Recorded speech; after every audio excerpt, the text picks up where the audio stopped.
बातमी आहे जालन्यामधून। जालन्यामध्ये मंगळवारी वंचितची आरक्षण बचाव यात्रा निघणार आहे। ओबीसी आंदोलक यात्रेचे स्वागत करणार आहेत। प्रकाश आंबेडकर संध्याकाळी 6 वाजता सभा घेणार आहेत। जालन्यामध्ये वंचित बहुजन आघाडीची आरक्षण बचाव यात्रा ही निघणार आहे। जालना शहरातील मंठा चौफुले येथून दुपारी 4 वाजता यात्रेला सुरुवात होईल। शहरातील गांधी चमन येथे यात्रेचं रूपांतर सभेमध्ये होणार आहे आणि या सभेला प्रकाश आंबेडकर हे संबोधित करणार आहेत। या यात्रेचं स्वागत ओबीसी आंदोलक नवनाथ वाघमारे करणार आहेत। आपले प्रतिनिधी विजय चिडे आपल्या सोबत जोडलेले आहेत। विजय, वंचितची आरक्षण बचाव यात्रा ही निघणार आहे। या यात्रेचं स्वागत हे ओबीसी आंदोलक करणार असल्याची माहिती मिळते। काय अधिकची माहिती? नक्कीच निलम, जर बघायला गेलं तर मागील अनेक दिवसापासून महाराष्ट्रामध्ये जर बघितलं तर आरक्षणाचा वाद जो आहे तो पेटताना आपल्याला पाहायला मिळत आहे।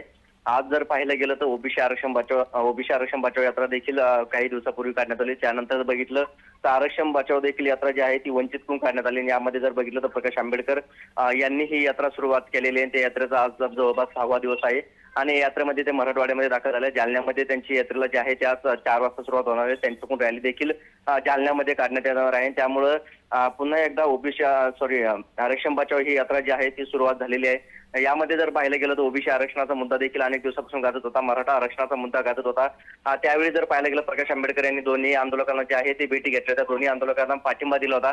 मात्र अचानकपणे जर पाहिलं गेलं तर प्रकाश आंबेडकर यांनी आता आरक्षण बचाव ही यात्रा सुरुवात केलेली आहे। यात्रेमुळे जर आता कुठेतरी मराठ्यांना देखील धाकधूक निर्माण झाल्याचं पाहायला मिळत आहे। एकीकडे जर पाहायला गेलं तर मनोज जरांगे पाटील हे देखील आता आरक्षणासाठी लढताना पाहायला मिळत आहे। दुसरीकडे आरक्षण बचाव यासाठी आता सर्व आरक्षणकर्ते जे आहेत ते आता यात्रा करताना पाहायला मिळत आहे।